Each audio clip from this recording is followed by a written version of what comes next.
नवरात्र विशेष उपवासाच्या पदार्थांची सिरीज आपण अरेंज केलेली आहे। अगदी 4 दिवस झालेले आहे आणि आपण रोज एक उपवासाचा पदार्थ पाहत आहोत। दसऱ्याच्या आदल्या दिवशीपर्यंत तुम्हाला दररोज एक उपवासाचा नवीन पदार्थ शिकायला मिळणार आहे। आणि आज आपण तयार केलेले हे थालीपीठ कोणतीही पूर्व तयारी न करता झटपट 10 मिनिटांमध्ये बनवून तयार होणार आहे। त्याचबरोबर पौष्टिक तर आहेच, त्याचबरोबर करण्याची पद्धत खूप सोपी सांगितलेली आहे, जेणेकरून तुम्ही बॅचलर असले तरीही तुम्ही हे थालीपीठ अगदी झटपट बनवून तयार करू शकता। त्यामुळे तुम्ही रेसिपी कुठेही स्किप न करता अगदी शेवटपर्यंत नक्कीच पहा। हे पहा, छान असे आपले हे खमंग खुसखुशीत थालीपीठ बनवून तयार झाले आहे। नमस्कार, मी कविता, कविताच किचनमध्ये तुम्हा सर्वांचं खूप खूप मनापासून स्वागत करते। आज आपण नवरात्री उपवासासाठी अगदी आयते वेळी देखील पटकन बनवून तयार होणारे हे खुसखुशीत आणि खमंग उपवासाचे थालीपीठ तयार करत आहोत। त्यासाठी या ठिकाणी पॅन गरम करण्यासाठी ठेवलेला आहे। त्यामध्ये 1 वाटी वरई घेतलेली आहे। वरईलाच काही भागामध्ये भगर असं देखील म्हटलं जातं। आणि अगदी पाव वाटी एवढा साबुदाणा घेतलेला आहे। आता साबुदाणा तुम्ही सेपरेट देखील दळून घेऊ शकता। आणि अगदी थोडेसे आपण शेंगदाणे या ठिकाणी वापरलेले आहे। शेंगदाणे वापरणं पूर्णपणे ऑप्शनल आहे, परंतु शेंगदाणे जर तुम्हाला वापरायचे नसतील तर बटाट्याचं प्रमाण थोडंसं जास्त वापर। आता आपण ही वरई भाजून घेत आहोत, तोपर्यंत दुसऱ्या गॅसवर बटाटा उकडण्यासाठी ठेवलेला आहे। आता या ठिकाणी साधारणतः आपल्याला 5 मिनिटांमध्ये मंद आचेवर ही वरई आणि साबुदाणा भाजून घ्यायचा आहे। याचा कलर चेंज होऊन द्यायचा नाही, परंतु गरम करून घ्यायचं। हलकंसं 5 ते 10 मिनिटांसाठी थंड करून घेतलेलं आहे। त्यानंतर आपण मिक्सरच्या भांड्यामध्ये टाकून छान असं हे दळून घेणार आहोत। आता या ठिकाणी मी सजेस्ट करेल की शक्यतो साबुदाणा जो आहे ना, तो सेपरेट तुम्ही दळून घ्या। असं एकत्र दळताना वरई दळली जाते, परंतु साबुदाणा मात्र दळला जात नाही। यासाठी शक्यतो तुम्ही साबुदाणा सेपरेट दळून घ्या। परंतु मी हा साबुदाणा आणि वरईचं हे पीठ दळून घेतल्यानंतर जी आपली पुरण दळण्याची चाळण असते त्याने मी हे पीठ चाळून घेणार आहे। हे पहा, अगदी छान असं आपलं हे पीठ वाटून तयार झालेलं आहे। आणि अगदी थोडाफार जर साबुदाणा यामध्ये शिल्लक राहिला तर तो आपण चाळल्यानंतर तो वरतीच राहतो। यासाठी हे पहा, पीठ छान असं चाळून घेतलेलं आहे। त्यामध्ये थोडाफार सगळं जो साबुदाणा होता तो आपण काढून टाकणार आहोत। त्यानंतर यामध्ये साधारणतः एक मोठ्या आकाराचा बटाटा, उकडलेला बटाटा घेतलेला आहे। आता तुम्हाला खूपच मऊसूत असे हे थालीपीठ हवे असतील, जास्त वेळासाठी छान असे मऊसूत राहावे असे वाटत असेल तर तुम्ही या ठिकाणी बटाट्याचं प्रमाण या ठिकाणी जास्त घेऊ शकता। अगदी मला थोडेसे कुरकुरीत असे हे थालीपीठ बनवायचे आहे आणि गरमागरम सर्व करणार आहे, त्यामुळे मी एकच बटाट्याचा वापर केलेला आहे। परंतु मऊ लुसलुशीत करायचे असतील तर 1 बटाट्याऐवजी 2 ते 3 बटाट्यांचा तुम्ही वापर करा। बटाटा छान असा या पिठामध्ये मॅश करून घेतलेला आहे। आणि आपण हे पीठ जे आहे ना, ते पुरणाच्या चाळणीने चाळून घेतल्यामुळे त्यामध्ये सगळं साबुदाणा राहिलेला नाही। यासाठी आपण एक चटणी बनवलेली आहे। या ठिकाणी अद्रक आणि आपण हिरवी मिरची टाकलेली आहे। 2 हिरव्या मिरच्या घेतल्या होत्या, त्याची छान अशी ही चटणी बनवून घेतलेली आहे। आता तुमच्याकडे जर उपवासाला जिरे, कोथिंबीर वापरत असतील तर तुम्ही त्याचा देखील यूज करू शकता। मिक्सरच्या भांड्यामध्ये थोडंसं पाणी टाकायचं आणि हे मिरचीचं जे वाटण आहे ते आपण यामध्ये टाकलेलं आहे। हे पहा, अशा पद्धतीने। त्यानंतर आपले हे थालीपीठ छान असे मऊसूत व्हावे, अगदी जास्त काळासाठी मऊसूत राहावे, यासाठी आपण हे थालीपीठ भिजवण्यासाठी ताकाचा वापर करणार। अगदी ताकाऐवजी तुम्ही दह्याचा वापर देखील करू शकता, किंवा ताक आणि दही यापैकी दोन्हीपैकी तुम्हाला काहीही वापरायचं नसेल किंवा तुमच्याकडे ताक किंवा दही अवेलेबल नसतील, तुम्ही उकडलेल्या बटाट्याचा थोडासा जास्त प्रमाणात वापर करा। उकडलेला बटाटा वापरला तरीही तुमचे थालीपीठ खूप मऊसूत असे होतात।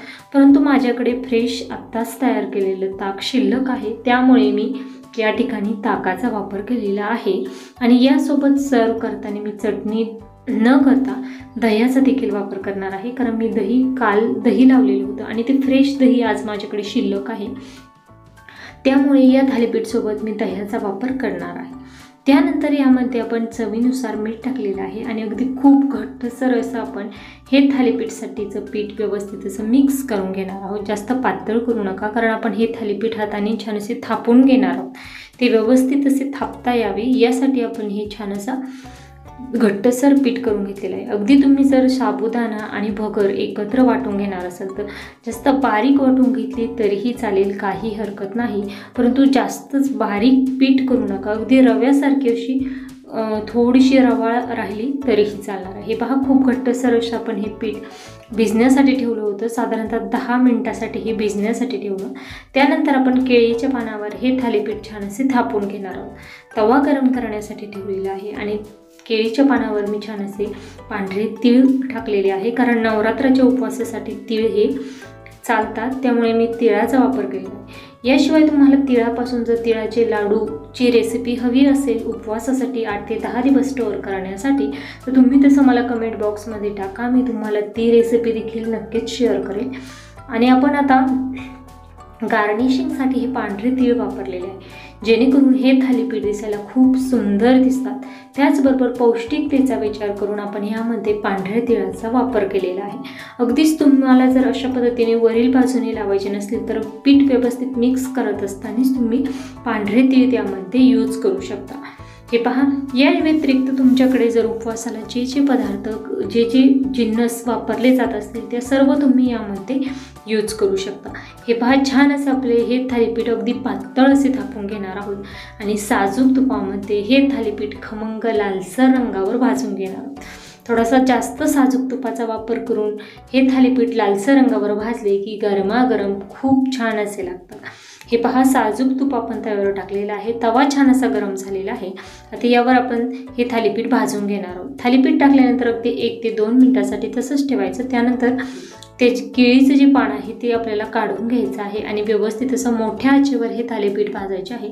थालीपीठ भाजताना गॅस कमी करू नका, अगदी मोठ्या आचेवर छान असा लालसर रंगावर हे थालीपीठ भाजून घ्या। थालीपीठ भाजताना थोडासा जास्त तुपाचा वापर करायचा, म्हणजे थालीपीठ चवीला खूप छान असे लागतात। हे पहा, अगदी छान असं आपण हे थालीपीठ भाजून घेणार आहोत। अगदी मोठ्या आचेवर जर हे थालीपीठ भाजायचे म्हणले तर 3 ते 4 मिनिटांमध्ये परफेक्ट असे भाजून तयार होतात। पूर्ण नवरात्रामध्ये तुम्ही अगदी सकाळच्या नाश्त्यासाठी म्हणले तरी अगदी झटपट बनवून तयार होतात, अगदी छान असे आहे। त्याचबरोबर तुम्हाला नवरात्रामध्ये नाश्त्यासाठीच काय तर जेवणासाठी देखील तुम्ही हे थालीपीठ बनवू शकता। परफेक्ट असे थालीपीठ या ठिकाणी बनवून तयार झालेले आहे।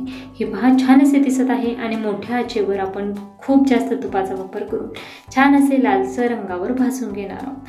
अशाच पद्धतीने तुम्हाला आणखीन कोणकोणत्या नवरात्री उपवासाच्या रेसिपीज पाहायला माझ्या चॅनलवर आवडतील हे मला कमेंट बॉक्समध्ये नक्कीच कळवा। रेसिपी आवडल्यास लाईक करा, जास्तीत जास्त शेअर करा आणि चॅनलवर नवीन असाल तर सबस्क्राईब नक्कीच करा, जेणेकरून इथून पुढे येणाऱ्या नवरात्राच्या 10 दिवस उपवासाच्या रेसिपी आणि पूर्ण महिनाभर दिवाळी फराळाच्या रेसिपी भरपूर टिप्ससहित नक्कीच शिकायला मिळतील, कारण फक्त रविवारचेच दिवस आपण सुट्टी घेत असतो। सोमवारपासून शनिवारपर्यंत दररोज दुपारी 12 वाजता मी नवनवीन उपवासाच्या रेसिपीज अपलोड करत असते। फक्त रविवारचेच दिवस आपण सुट्टी घेत असतो, त्यामुळे अशाच भरपूर टिप्स आहेत आणि खूप साऱ्या रेसिपीज शिकण्यासाठी कविताज किचनला सबस्क्राईब नक्कीच करा। या व्हिडिओच्या खाली जे चॅनलचं नाव आहे कविताज किचन, त्यासमोर जे सबस्क्राईब बटन आहे त्यावर क्लिक करून बेल आयकॉनवर प्रेस करून ऑलवर क्लिक करा, जेणेकरून मी जेव्हा यूट्यूबवर रेसिपी अपलोड करते त्यावेळेस त्या रेसिपीचे नोटिफिकेशन हे तुमच्या मोबाईलवर येते।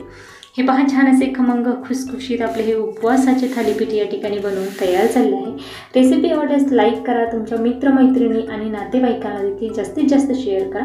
हे पहा, अगदी छान असे तयार झाले आहे आणि नवरात्रामध्ये अशा पद्धतीचे थालीपीठ एकदा नक्कीच बनवून पहा। तुमचे थालीपीठ देखील अशा पद्धतीचे झाले की नाही हे मला कमेंट बॉक्समध्ये नक्कीच कळवा।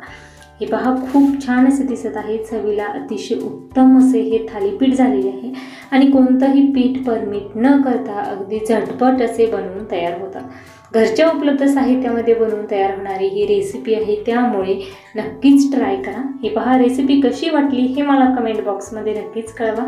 तुम्ही माझी रेसिपी कोणत्या भागातून पाहत आहात हे मला कमेंट बॉक्समध्ये नक्कीच कळवा। तुम्ही देखील 9 दिवसाचा नवरात्र धरलेला आहे की नाही, उपवास धरलेला आहे की नाही हे मला कमेंट बॉक्समध्ये कळवायला विसरू नका आणि उद्याच्या भागामध्ये कोणती रेसिपी असेल हे मला गेस करून नक्कीच सांगा। हे पहा, अगदी छान असे आपले हे थालीपीठ आणि त्यासोबत दही ठेवलेलं आहे। तुम्ही दह्यासोबत किंवा ठेचा बनवू शकता उपवासाचा, त्या ठेच्यासोबत किंवा बटाट्याच्या चटणीसोबत देखील हे सर्व करू शकता। वेळात वेळ काढून माझी रेसिपी शेवटपर्यंत पाहिल्याबद्दल धन्यवाद।